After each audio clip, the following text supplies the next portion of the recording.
Well, thank you, Mr. Speaker, and thank you to Mr. Donovan as well for your support. I rise today in support of H.R. 2182 to prevent the sale of Plum Island by the federal government to the highest bidder.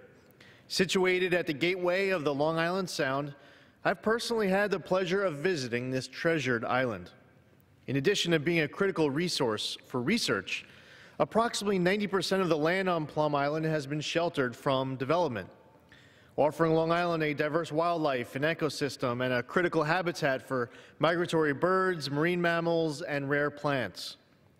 Plum Island is also an essential cultural and historical resource as well, with recorded history dating back to the 1700s. The island held the U.S. military's Fort Terry, a coastal defense fortification which was used through the end of World War II. Since then, Plum Island has been utilized as a research laboratory and has since grown to become what is known today as the Plum Island Animal Disease Center. In 2005, the Department of Homeland Security, which currently has jurisdiction over the island, announced that the Animal Disease Center research would be moved to a new federal facility, the Bio and Agro Defense Facility, NBAF, in Kansas. To offset the cost of this relocation, a law was enacted that called for the private sale of Plum Island by the federal government to the highest bidder.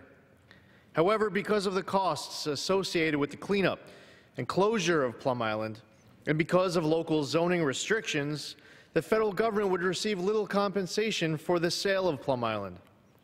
Also, in the 12 years since the move to Kansas was approved, the new facility in Kansas is already fully paid for by a combination of federal appropriations and state and private funds, allowing for continued research, public access, and permanent preservation of the island. H.R. 2182 will suspend the laws passed in 2008 and 2011 that mandated the public sale of Plum Island. This bill will commission the Government Accountability Office in consultation with the Department of Homeland Security, which currently owns the island, to formulate a comprehensive plan for the future of the island. It requires the plan focus on conservation, education, and research, and include alternative uses for the island, including a transfer of ownership to another federal agency, the state or local government, a nonprofit, or a combination thereof.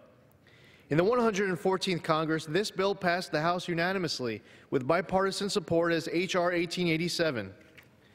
My amendment to the Financial Services and General Government Appropriations Act of 2017, H.R. 5485, which would have prohibited any of the funding within the appropriations bill to be used to market or sell Plum Island, also passed the House as well.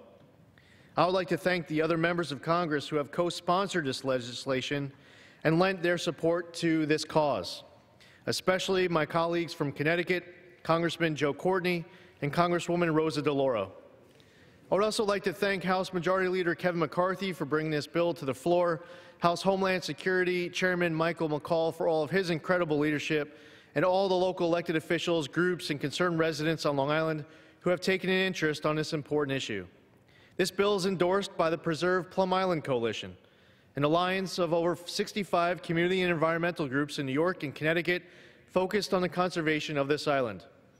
I am proud to work alongside all of these great individuals and groups as we strive to save Plum Island. Since taking office in 2015, one of my highest local priorities has been to protect Plum Island. Preserving this island's natural beauty while maintaining a research mission will continue to provide important economic and environmental benefits for Long Island.